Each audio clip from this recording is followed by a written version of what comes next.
Okay, I hope the volume on this is okay. I have no idea. These are the two Walker wheels from Ruby's Walker, the old wheels. You can see how much wear's on them already just from looking at them, but I'll sort of go through what's happened to them over the years and see where the main areas of wear are and what the dangers are. Alright, whoops. Okay, so let's have a look at this. This is the rear wheel from the right side.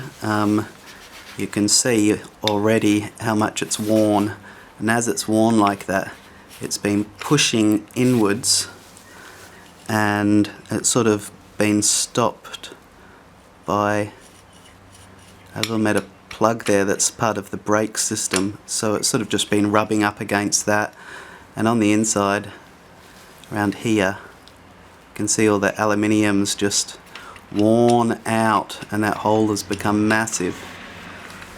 The brakes have worn out there, the treads come off on the wheel, so these wheels are actually quite inflated normally, like there's a substantial amount of even rubber going around in a semicircle, and it's completely worn back all the way to the plastic to the point now where you can just literally peel it away. So I think that's pretty much it for this wheel. It's got a little bit of sideways movement, but most of it is sort of twisting movement where the bolts have just come really loose. Okay, so that's the rear wheel, unusable. Okay, so here's the front left wheel this time. So the main areas that I'll show you that might not be so obvious. So, well, first of all, let's look at the obvious bit, which is the tyre's just been worn down ridiculously.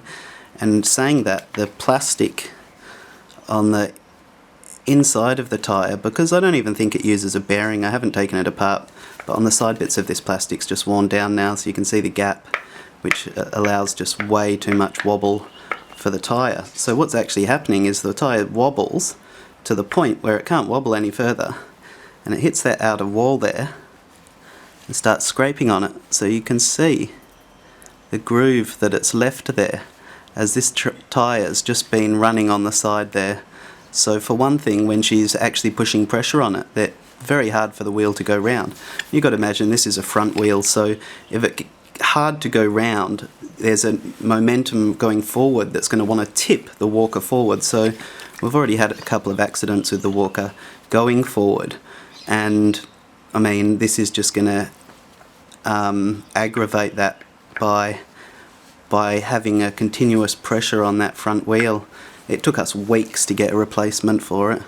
Okay, so the actual mechanism here is actually pretty good. I can't find anything wrong with that. There's no wiggle room. It just rotates like it should. So, I mean, obviously they got that bit right, didn't they? But then this bit here is terrible. So all the rivets have become really loose in there, and now, so not only have you got the whole lower section of the wheel really wobbly and loose, but you also have where it joins on up here. They could have probably remedied that by just putting two bolts next to each other rather than them separated all around like that. At least if there was two, it'd take a lot more to get that amount of wiggle there. It's hard to show this, but you can see it's actually quite a bit of wiggle there. So they're the main parts of the Walker wheels that you've really got to be careful for. One is once it starts wearing and you start putting pressure on that, on the inside edge there, then it's just going to be really easy to tip over and fall forward. And